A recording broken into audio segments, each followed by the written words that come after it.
Hello everyone, welcome to Sprint UPSC. We are discussing class 12th history of Tamil Nadu board और ये है summary session for the chapter Renaissance 21. So first of all आप contents देख लीजिए.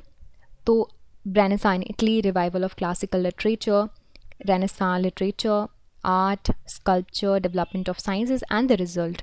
तो ये है पूरा कंटेंट इस चैप्टर में. तो फटाफट से हम रिवाइज़ कर लेते हैं, एक समराइज़ कर लेते हैं इस पूरे चैप्टर को. तो जैसे कि मैंने आपको इनिशियली बताया था, रेनेसां का मतलब होता है पुनर्जागरण, यानी कि रीबर्थ और रिवाइवल. तो जो पुरानी चीज़ें हैं उनको फिर से रीबर्थ करके देख रहे हैं, ठीक है. तो यहाँ पे आपको सिग्निफिकेंट चेंजेस यूरोप में देखने मिलेंगे. ये रेनेसां यूरोप में आया था. यहाँ पे spirit of inquiry is the major key holder और उसकी वजह से सारे के सारे साइंटिफिक इन्वेंशंस हुए थे. अलॉन्ग विद दैट पॉलिटिकली बात करें तो आपने जो एज ओल्ड प्रैक्टिसेस हैं, फ्यूडलिज्म वगैरह जो हैं, वो एंड पर आ गए और नेशन स्टेट्स का एमर्जेंस हुआ after the renaissance only. So spirit of individualism, humanism यहाँ से डोमिनेट करना शुरू कर दिया आपके ह्यूमन लाइफ में. तो स्टार्टिंग हुई थी जब ओटोमन तुर्क्स ने कॉन्स्टेंटिनोपल पे अटैक कर दिया था और जो बैजेंटाइन ग्रीक स्कॉलर्स थे फिर वो यूरोपियन देशों में चले गए थे, ठीक है. वहीं से आपकी जो स्पिरिट ऑफ इंक्वायरी है for the art, sciences, architecture, literature, everything that started. तो शुरुआत हुई थी इटली से. Italy was a seat of ancient civilizations and Latin languages. यहाँ पे बहुत ही रिच सिटीज़ हैं जिन्होंने पैटर्नाइज किया है आर्ट को, जैसे कि फ्लोरेंस, वेनिस, ठीक है. और आप देखोगे कि जो पब्लिकेशंस हैं, the very first and the famous one is the divine comedy by the greatest Italian poet डांटे. तो उसने जो रेनेसां मूवमेंट है उसको ट्रिगर आउट किया था, ठीक है. फिर रिवाइवल ऑफ क्लासिकल लिटरेचर की बात करते हैं तो क्या क्या आपके कॉन्ट्रीब्यूशन है इस पूरे हेड में. तो देखिए, the pioneer in this effort is the Petrarch. With his profound knowledge in these languages, उन्होंने जो पुरानी चीज़ें हैं, मैनूस्क्रिप्ट्स हैं, उनको कलेक्ट किया, कंपाइल किया, ठीक है. 15 सेंचुरीज़ में पोप निकोलस V उन्होंने वेटिकन लाइब्रेरी सिचुएट की. वहाँ पे स्कॉलर्स जाते थे, चीज़ें पढ़ते थे, इन्वेंट करते थे, ठीक. और फिर उसके बाद printing press was another thing जिसकी वजह से रिवाइवल होना स्टार्ट हो गया. प्रिंटिंग प्रेस धीरे धीरे आपके पूरे देशों में, यूरोपियन देशों में सेटअप होने लगे, ठीक है. अब बात करते हैं लिटरेचर की. सो हम डिटेल में पढ़ चुके हैं कैसे क्या क्या लिटरेचर का डेवलपमेंट हुआ है. यहाँ पे हम शॉर्ट ओवरव्यू लेंगे. तो देखिए, apart from the revival of classical literature बहुत से क्लासिकल लैंग्वेजेस भी रिवाइव हुए. मैकियावेली का बहुत बड़ा कंट्रीब्यूशन है द प्रिंस लिखने में, ठीक है. फिर while Italy was a home for most of the famous literary works, renaissance आपको दूसरे देशों में जैसे कि फ्रांस, इंग्लैंड, जर्मनी, स्पेन यहाँ पर भी देखने मिला. और बेसिकली इंग्लिश रेनेसां की बात करें तो वो एलिजाबेथ जो एरा था वहाँ पर आया. वहाँ पे आपको बहुत सारे ड्रामस्टिक्स जैसे कि शेक्सपियर्स वगैरह वगैरह ये जो यहाँ पे देखते मिलते हैं, आपको ये सारे इस एरा में देखने मिलेंगे. नाउ रेनेसां आर्ट की बात करते हैं. सो मिडिल एजेस में बेसिकली क्रिश्चियन आर्ट डोमिनेटेड था, बट जैसे कि स्पिरिट ऑफ ह्यूमनिज्म आया, स्पिरिट ऑफ इंक्वायरी आया, तो चीज़ें थोड़ी थोड़ी शिफ्ट होने लगी. बट मेजर फोकस आपका क्रिश्चियनिज्म में ही था, क्रिश्चियनिटी में ही था.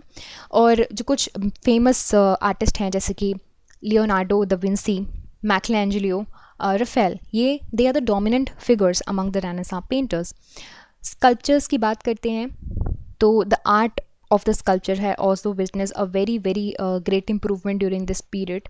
The pioneer is Lorenzo Ghiberti, ठीक है. इनके sculptures, the door, and Donatello, उन्होंने जो स्टैच्यूज़ हैं बनाए हैं सेंट जॉर्ज फ्लोरेंस में, saint Mark at Venice, okay.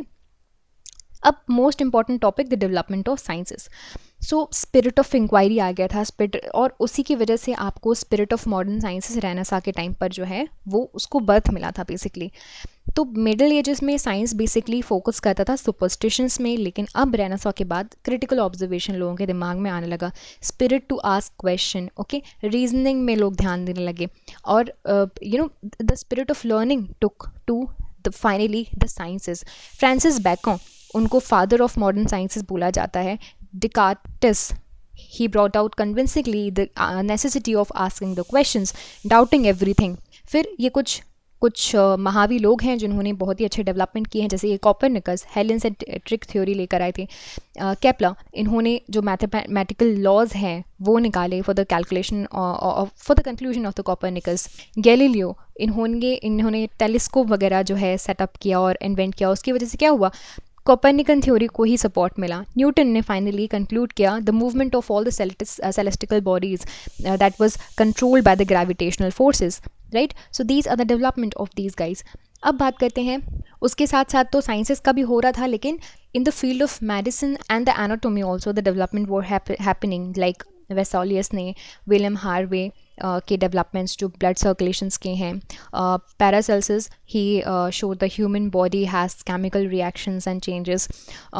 कॉडस, ठीक है, इन्होंने जो एथर बनाया था सल्फ्यूरिक एसिड एंड अल्कोहल से। हेलमोंट, इन्होंने कार्बन डाइऑक्साइड डिस्कवर किया था। तो ये सारे साइंटिफिक डिस्कवरीज आपके इस पीरियड में हुए थे।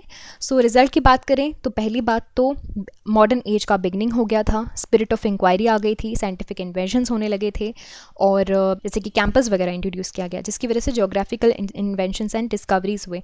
उसकी वजह से लोग एक देश से दूसरे देश की टेरिटरीज में जाने लगे, पॉलिटिकल चेंजेस हुए, इकोनॉमिक चेंजेस हुए, and basically the spirit of reasoning led people to change their outlook towards the religion also. These are the important historical events. You can pause and look at these events.